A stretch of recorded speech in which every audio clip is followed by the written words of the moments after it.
Hey guys, Mr. Sanders here. Today we're going to read a story titled Back Home by Gloria Pinckney and pictures by Jerry Pinckney. Back home. Ernestine recognized Uncle June Avery right away. She remembered Mama saying, "He'll probably bring you flowers." He also had the same sparkling eyes and apple dumpling cheeks as Grandma Zula in Mama's old photograph. He was waiting on the platform as the Silver Star slowly pulled into Robeson County Depot when he caught a glimpse of Ernestine peering through the window. His face lit up in a broad smile. Ernestine smiled back. "Uncle June!" she cried, waving to her great-uncle. Then she straightened her new organdy pinafore, grabbed her satchel, and hurried to the exit. Her legs felt wobbly from the long train ride south, but that didn't bother Ernestine Avery Powell. She was in Lumberton, North Carolina, the place where she was born, for the first time in her memory. "Hey, Ernestine," said Uncle June, lifting her satchel. "I knew right off it was you, I do declare," he exclaimed. "If you don't favor my oldest sister Zula when she was a girl." Ernestine felt warm inside. "I look like Grandmama," she thought. "I picked these here flowers for you," he said, "fresh this morning from my garden." "Thank you, Uncle June. It was real nice of you and Aunt Beulah to invite me." "Well," he said, "we think it only fitting that you get to know your kinfolk. Was a train ride to your liking?" "Oh, yes," Ernestine cried. "Come on," said Uncle June. "My truck is right out front. Wait till your Aunt Beulah and Cousin Jack see you." "Why didn't Jack come with you?" said Ernestine. "Well," said Uncle June, "Jack had his mind set on riding with me today, but his new kid was born this morning. I know all about Jack and his goats. Aunt Beulah told us in her letters. I hope Jack will like me," she thought. Uncle June walked up to the old truck. "Oh, Lizzie," Ernestine shouted, jumping up and down and dancing all around it. "Mama used to ride to the schoolhouse in the back of this pickup truck, didn't she, Uncle June?" "Every day," he replied. Ernestine's eyes lit up. "May I ride in the back too?" she asked. Uncle June laughed. "I think you'd best wait and change out of them fancy clothes first." She climbed right into the front seat. "Is it a long ride to the farm, Uncle June?" "We're just a few miles down Sandy Bottom," he said, pulling onto the road. While they rode along, Ernestine studied the green countryside. "It's so quiet here," she said. "Not anything like the city." "I never did take the city life myself," Uncle June responded. "After your folks moved up north, we paid you all a visit. You and Jack were still babies then."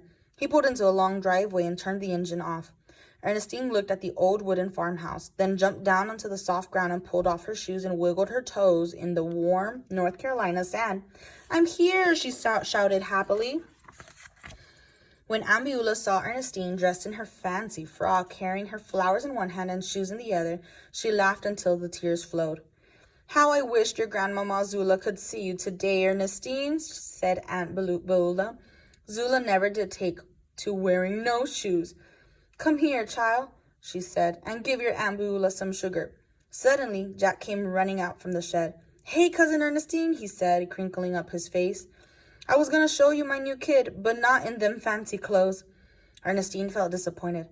"Mama made me lots of play clothes, Jack," she said. "Ernestine can see the goat tomorrow," Aunt Beulah called out. "You all come on in now. Supper's on."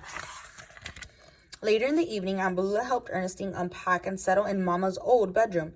"You'd best turn in now, child. We'll rise early here on the farm." "Good night," Ernestine said. She found Mama's old scrapbook in the bookcase and looked through it. "I wish that old train didn't cost so much," she thought. "Then Mama and Daddy could have come too." Just before going to bed, she tiptoed over to the window. The warm North Carolina night was filled with new sounds and new smells, and the sky was speckled with stars. When she found the North Star, she closed her eyes and made a wish. "I wish that me and Jack will be friends," she whispered. It was dawn. Soft voices and the sweet scent of freshly baked biscuits drifted up from the kitchen. Ernestine heard someone humming. She ran to the window and looked out. Uncle June was hitching his mule to the plow. "Good morning, Uncle June," she called out. He looked up and smiled. "Morning, Ernestine. You're up right early for a city girl." Ernestine giggled. She dressed in her new pedal pushers and hurried down to the kitchen. After breakfast, she helped her aunt with the kitchen chores, then headed straight for the door. "It's awful dusty in the shed, child," Aunt Beulah called. "I think you'd best change into your overalls first." I don't have any overalls, Ambuula, she said. Mama won't let me wear them at home. Well, said her aunt, let's see what we can find in your grandmama's old steamer trunk. They went upstairs. Ambuula pulled out a pair of overalls from the trunk. These used to be your mama's when she was a girl, she said. They're a bit worn, but they'll do while you're here. Ernestine admired herself in the mirror. Thank you, Ambuula, she said, and gave her aunt a hug. I think I'll go see Jack and his baby goat now. She ran downstairs and out to the shed where she knocked on the door. Who is it? Jack called. It's me, Ernestine. May I see your new goat now? She asked, pulling on the handle. The door didn't budge. It was locked. Jack Avery, she shouted. You open up right now. You'll get your fancy clothes dirty, he teased. I have overalls on now, she said. Open the door and see for yourself. Slowly, Jack opened the door. You sure look a heap better. Well, I suppose it'll be all right. The two older goats followed Jack out into the yard, and he tied them to the fence. This is Jonah and Rebecca, he said, with his chest and poked out. Ernestine followed Jack into the shed. The baby goat was just waking up. May I hold him? She asked, gently stroking its head. It's not a him. It's a her, Jack said, laughing at his cousin. City girls don't know nothing about goats. Ernestine felt hurt. Jack gently picked up the baby goat and carried her outside. Ernestine followed him. What's her name? She asked. Jack pulled 2 biscuits out of his pocket and began feeding them to Jonah and Rebecca. I haven't made up my mind yet, he answered. How about Princess? Ernestine suggested. Jack frowned at his cousin. Princess, he said. That's a cityfied name. No, it isn't. Ernestine felt tears spring to her eyes. Embarrassed, she ran back into the house. The rest of the afternoon, Jack helped his father weed the flower garden while Ernestine helped her aunt can peaches in the kitchen. The next morning at breakfast, the children were very quiet. Don't worry about your chores today, son, Uncle June said to Jack. Show your cousin around the farm. Yes, Papa, said Jack. Come on, Cousin Ernestine, he called. Ernestine followed reluctantly behind him. He went out to feed the barn. It was full with hard corn. He swiftly climbed up the ladder and, to Ernestine's surprise, leaped high into the air, his long legs flying onto the grain. Down he rolled, landing smoothly at his cousin's feet. Watch me, said Ernestine, climbing gracefully up the ladder. Taking a deep breath, she sprang, toes pointed, down the corn, but she didn't roll down. She was stuck fast. Jack doubled over with laughter. I knew you couldn't do it, he said, then climbed up and helped her down. Ernestine didn't reply. She followed him out to the feed barn. Just you wait, Jack Avery, she thought. I'll show you. That afternoon, Ernestine was sitting on the rail fence watching Jack groom his goats. I bet you can't ride Jonah, said Jack. I can too, said Ernestine. Are you sure you're not too scared? I'm not one bit scared, Jack Avery. Well, said Jack, holding Jonah steady for her. Jump on quick and hold on tight. Ernestine slipped on easily to Jonah's back, and Jack led them around the yard with his rope, grinning from ear to ear. Jack Avery, Ambuula called from the house. You get that child off that goat right now before she gets hurt. Just then, Ernestine lost her grip and fell to the ground, landing with a thud. Are you all right? Asked Jack. Ernestine jumped up, brushed herself off, and ran toward the house. Why did I have to fall off? She thought. Toward the evening, Uncle June pulled old Lizzie in front of the house and honked the horn. Come on, he called out. Let's take a ride up Sandy Bottom. Ernestine climbed into the back of the pickup truck. Soon her uncle pulled over to the side of the road. Jack led the way through the tall ryegrass. I hope there aren't any big bugs out there, Ernestine mumbled, lagging far behind her uncle and cousin. She didn't want Jack to see that she was afraid of some old insects. A small abandoned farmhouse stood in the clearing. You were born here, Ernestine, Uncle June said. Her eyes grew bright. Can we go inside? She asked. Uncle June nodded his head. Forgetting her fears, she investigated every niche and cranny of the dilapidated house. Someday, she exclaimed, shutting the door, I'm going to fix it up.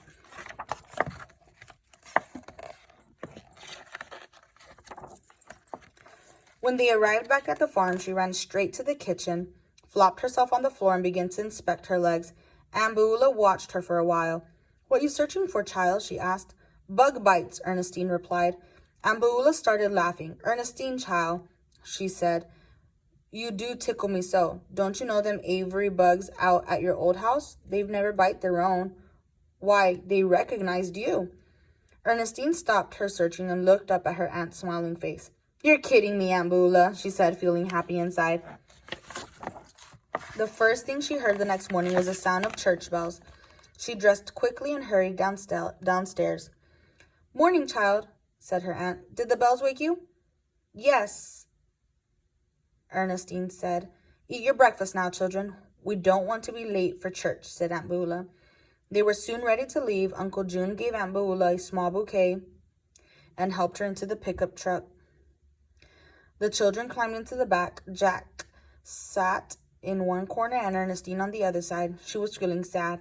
"I miss Mama and Daddy," she thought, "but I'm not ready to go home today." Jack leaned over and pulled her hair. "I thought you'd plumb given up on wearing dresses, Cousin Ernestine," he teased. She frowned at her cousin. "You're a mean boy, Jack Avery," she said. Jack looked sorry, but he didn't reply. After the service, Aunt Beulah gave the flowers to Ernestine. "We thought you might like to visit your grandmama's burial place before you go home," said her aunt. "I'd like to," Ernestine said softly, "if you hold my hand." "I will," Jack said, shyly taking her hand. Together the family walked to the Avery burial place behind the church. Ernestine read the engraving on Grandmama's marker to herself. "Zula Thompson, 1887 to 1928, and gently placed the bouquet close to the stone. Ernestine was quiet on the ride back to the farm. "I wish I could stay a little longer. If only school didn't start next week," she said softly. Jack grinned at her and said, "I thought up a good name for my goat." "What is it?" "I'm going to name her Princess," he announced. Ernestine laughed. "You didn't think up that name, Jack Avery. I did." After supper, Jack went upstairs to help Ernestine with her satchel. "I have a present for you," he said, and gave her a small rawhide pouch. She loosened up the drawstring and looked inside. "Oh," said Ernestine, "the hard corn." Jack had a big smile on his face. "So you won't be forgetting the fun we had," he said. "Thank you, Jack Avery," Ernestine said. She unfastened her satchel and placed the pouch on top, right on top of Mama's old overalls. Aunt Beulah had patched, ironed, and packed the overalls for her to take back to the city. "I'll need these when I come back next summer," she announced. She took them out of the satchel and put them in a drawer. Just then, Uncle June tooted old Lizzie's horn. "Time to go, Ernestine," he called. "You wouldn't want to miss your train." "Coming, Uncle June," she called. Jack picked up her satchel and started downstairs. Ernestine put the scrapbook back on the shelf. Then she took one last look at Mama's room and pulled the door to.